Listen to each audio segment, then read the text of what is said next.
This is Jordan Tower with JT News. Make sure you smash that like button, smash that subscribe button. Well, seems like Snoop Dogg might be a lion, okay? Reggie Wright is the one that kind of like righted the... So people are trying to rewrite history, as they do. And it's good that there's enough people around during that time to write history and that have a voice and that the internet's here to get history proper. Snoop Dogg stretching the truth a little bit, it seems, on bringing Tupac to death row. He says, yo, that was me. Suge Knight didn't know who Tupac was. He just said this recently on the Check-In podcast. He said, Suge didn't know who Tupac was. I introduced him to Tupac, and I said, we need to bring him over here. And then I set him up with a penthouse on Wilshire and a car. And, it's like, so Reggie Wright said, listen, Tupac said this himself. Before he was even in jail, Suge Knight paid him for 2 songs on Murder Was the Case soundtrack that were never used on Murder Was the Case soundtrack, and he said it was the most I ever got. It was like $300,000, and he paid me for that because he knew I was going through so many legal troubles, and I needed the money for my case.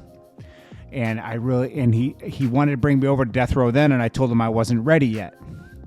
Now, when Tupac was locked up, he had his wife at the time, Keisha, and Suge Knight says this in another interview, reach out to Suge Knight and say he's ready to go over there, help him get out. So Suge Knight, who was on an ankle bracelet, Reggie Wright says, was only able to travel to the Source Awards because he was going to meet Pac, and he met Pac the day before the Source Awards to iron out the deal and everything.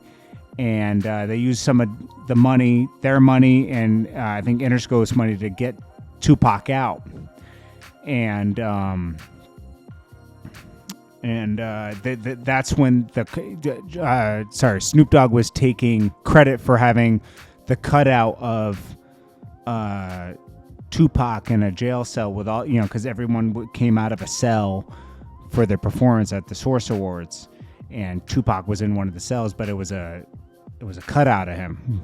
And Reggie Wright said, me and Suge Knight made that at THNKS and brought it over there. It wasn't Snoop didn't bring that in there.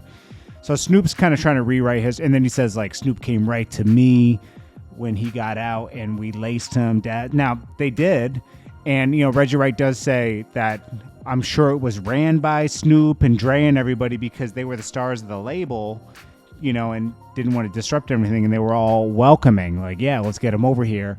And obviously it was a good decision, but people are trying to rewrite history for the Death Row movie, and people are collecting different stories to do it. We'll see how that goes, but people do try to rewrite history, okay? And it's good that it gets corrected, because I've seen people try to rewrite history that I've even been around in like mid 2000s and late 2000s. It's funny when people try to rewrite history. They really try to do it too. They really try to retell it in their favor.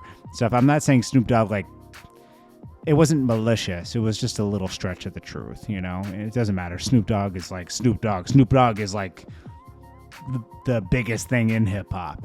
Like, he's the most known artist, I think, ever in hip hop history. Like, he could go anywhere and people know who Snoop Dogg is, Snoop Dogg's like the hip hop. He would be like, how they have the NBA logo? Snoop Dogg would be the logo for hip hop. Like, that's how known he is, It's just, so it's not taking anything away from him. But, and honestly, like, Death Row is like one of the most amazing times in hip hop. Them and Bad Boy. That was such a great time, man. And the story gets stretched. It is what it is. I'm sure he had an influence in bringing Pac over, but like, I don't think he was the sole. Obviously, he wasn't the sole reason. The way he tells it is a little. It's a lot different than what the truth is. Anyways, this is Jordan Tower with JT News. I'll check you guys in the next one. I appreciate you guys. Peace.